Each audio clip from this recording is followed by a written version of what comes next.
Hello guys, welcome back to my channel. Hope आप सभी ठीक होंगे।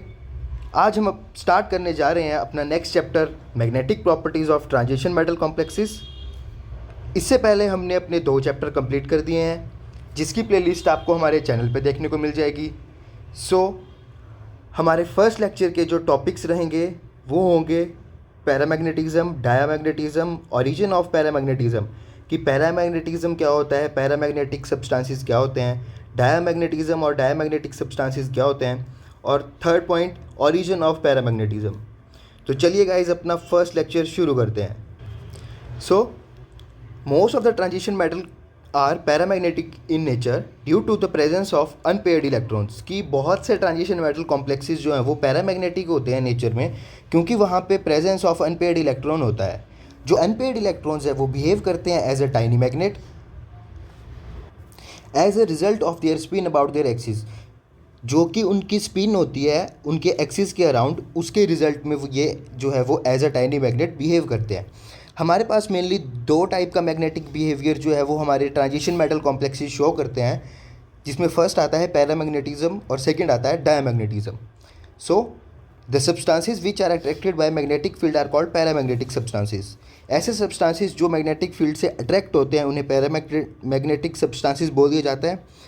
और या हम एक और डेफिनेशन इसकी पढ़ सकते हैं कि ऐसे मॉलिक्यूल्स जिनके पास अनपेयर्ड इलेक्ट्रॉन्स प्रेजेंट हों और वो मैग्नेटाइज हो जाएं by the external magnetic field, जिन्हें हम कहते हैं पैरामैग्नेटिक सब्सटेंसेस। पैरामैग्नेटिक सब्सटेंसेस में जो एक्सटर्नल मैग्नेटिक फील्ड है वो इसकी इलेक्ट्रॉन स्पिन को लाइन अप कर देती है parallel to the applied magnetic field, और बिहेव करते हैं लाइक अ मैग्नेट जब भी एक्सटर्नल अप्लाइड मैग्नेटिक फील्ड जो है वो अप्लाई की जाती है। मीन्स जब हमारे पास कोई भी मैग्नेटिक फील्ड प्रेजेंट नहीं होती तो हमारी जो इलेक्ट्रॉन की स्पिन है वो एक रैंडम मोशन में होती है। जैसे ही हम मैग्नेटिक फील्ड अप्लाइड करते हैं, जो इलेक्ट्रॉन की स्पिन होती है वो अलाइन हो जाती है parallel to the applied magnetic field. ये जो हमारी रेड लाइन है ये हमारी मैग्नेटिक फील्ड है, और ये इसके बिल्कुल पैरेलल जो है वो अपनी स्पिन जो है वो अलाइन कर ली है।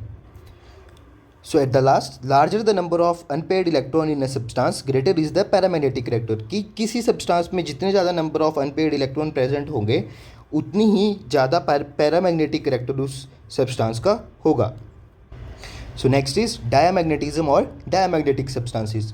The substances which are repelled by the magnetic field and having paired electron are called diamagnetic substances, कि ऐसे सब्सटेंस जो कि मैग्नेटिक फील्ड से रिपेल करते हैं और उनके पास पेयर्ड इलेक्ट्रॉन्स प्रेजेंट होते हैं उन्हें हम कहते हैं डायामैग्नेटिक सब्सटेंसेस।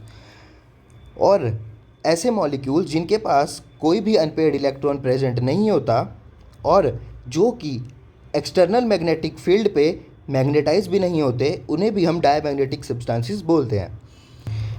डायामैग्नेटिक के केस में हमारे पास कोई भी अनपेयर्ड इलेक्ट्रॉन नहीं होता और वहाँ पे सारे इलेक्ट्रॉन जो है वो पेयर्ड होते हैं। जैसे कि here is the example of Zn2 positive which is diamagnetic in nature.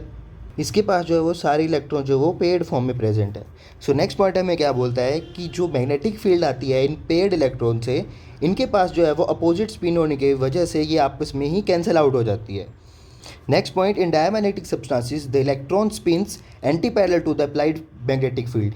In case of paramagnetic substances हमने पढ़ा कि जो अप्लाइड मैग्नेटिक फील्ड में जो स्पिन्स होती हैं वो parallel to the applied magnetic field align हो जाती हैं, लेकिन डायामैग्नेटिक के केस में जो है वो ये एंटी पैरेलल होती हैं, अपोज करती हैं अप्लाइड मैग्नेटिक फील्ड को। Here are some examples of paramagnetic and diamagnetic substances. Number 1 is Pd2 positive. Pd2 positive paramagnetic है क्योंकि यहाँ पे अनपेयर्ड इलेक्ट्रॉन्स प्रेजेंट हैं।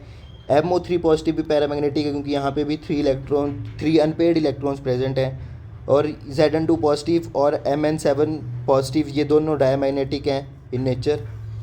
रीजन ऑफ पैरामैग्नेटिक मूवमेंट्स और पैरामैग्नेटिज्म, कि जो मैग्नेटिक प्रॉपर्टीज़ हैं किसी भी सब्सटेंस की वो अराइज करती हैं from both electrons and nucleons, but जो कंट्रीब्यूशन होता है किसी इलेक्ट्रॉन का मैग्नेटिक बिहेवियर के लिए वो 10⁻³ टाइम्स ज़्यादा होता है एक न्यूक्लियॉन से। इसकी वजह से जो कंट्रीब्यूशन ऑफ न्यूक्लियॉन है मैग्नेटिक बिहेवियर के लिए उसे निगलेक्ट कर दिया जाता है, और इलेक्ट्रॉन्स जो है वो मैग्नेटिक बिहेवियर डिटरमाइन करते हैं।